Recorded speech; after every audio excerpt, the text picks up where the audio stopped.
माझे नाव श्रुती नंदकिशोर कपाटे. मी इयत्ता 9वी मध्ये शिकते. माझे नाव तनुश्री शिवाजी कोरगडे. मी इयत्ता 9वी मध्ये शिकते. माझे पूर्ण नाव सुहानी सुनीलजी संसरे. मी इयत्ता 9वी मध्ये शिकते. माझ्या शाळेचे नाव जवाहर विद्यालय वाकोडी. विकसित भारत बिल्डाथॉन 2025 समृद्ध भारत अभिनव उपक्रमाअंतर्गत पर्यावरणपूरक नैसर्गिक शेती. ती काय आहे? शेतीचे 2 प्रकार आहेत. पहिला प्रकार नैसर्गिक शेती आणि दुसरा प्रकार रासायनिक शेती. रासायनिक शेती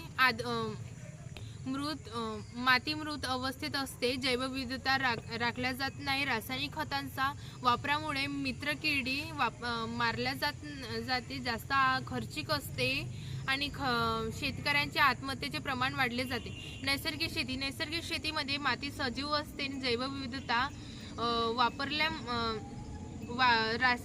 राखल्या जाते.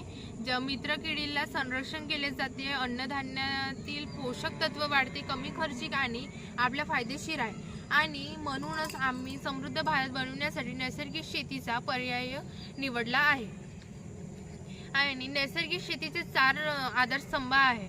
पहिला जीवामृत, घनजीवामृत, निमास्त्र, अग्निअस्त्र, ब्रह्मास्त्र आणि मल्चिंग, आच्छादन, देशी बीज संस्कार, मिश्रपीक पद्धती, पंचगन्य हे जीवामृत कसे बनवायचे? एक पिंप घेतला 200 लिटरचा, त्यात 10 किलो ताजं शेण घेतलं,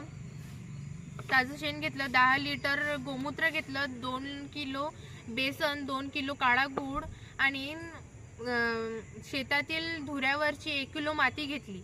हे 4-5 दिवस सावलीत ठेवून घड्याळाच्या काट्याच्या दिशेने ढवळले आणि जीवामृत तयार केले. आणि जीवामृत 7 दिवसात वापरावे. नायट्रोजन खत एक ड्रम घेतला, त्यामध्ये पाणी टाकल्यानंतर गाजर गवत कापून त्यात टाकलं आणि अशा प्रकारे आम्ही हे नायट्रोजन खत तयार केलेले आहेत. यालाच हिरवळीचे खत असे म्हणतात. नंतर नीम 0.5 kg, हरिमी 0.5 kg, लसूण 1/2 kg, तंबाखू 20 लिटर, गोमूत्र हे सर्व सामग्री टाकून बारीक केले. त्यांना एका ड्रममध्ये उष्णता दिली. उकळी येतपर्यंत असे 4दा केले. थंड करून चाळणीने गाळून घेतले. ते म्हणजे अग्निअस्त्र होय. हे आपण 6 महिनेपर्यंत वापरू शकतो. निंबाचा पाला 5 kg, 5 लिटर देशी गाईचं 5 लिटर गोमूत्र, देशी गाईचं 1 किलो शेण आणि 100 लिटर पाणी. हे खत 48 तासात तयार होते. ब्रह्मास्त्र: निंबाचा पाला 3 kg, जांबाचा पाला 2 kg, बेल्याचा पाला 2 kg, सीताफळचा पाला 2 kg, करंजीचा पाला 2 kg, 10 लिटर गोमूत्र. हे चांगलं उकळायचं, नंतर फिल्टर करायचं. हे आपण 6 महिने वापरू शकतो. निमास्त्र पहिल्या एकादशीला, त्यानंतर ब्रह्मास्त्र 15 दिवसानंतर, अग्निअस्त्र 15 दिवसानंतर या क्रमाने वापरावे. अमावस्येच्या 3ऱ्या दिवसाआधी व पौर्णिमेच्या 2ऱ्या दिवसानंतर घातक किडी अंडी टाकत असते. त्यामुळे ही फवारणी किडेला वाढू देत नाही. आणि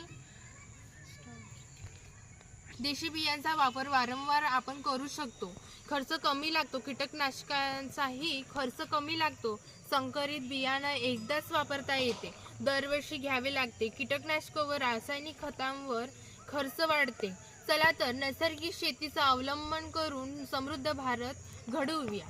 धन्यवाद.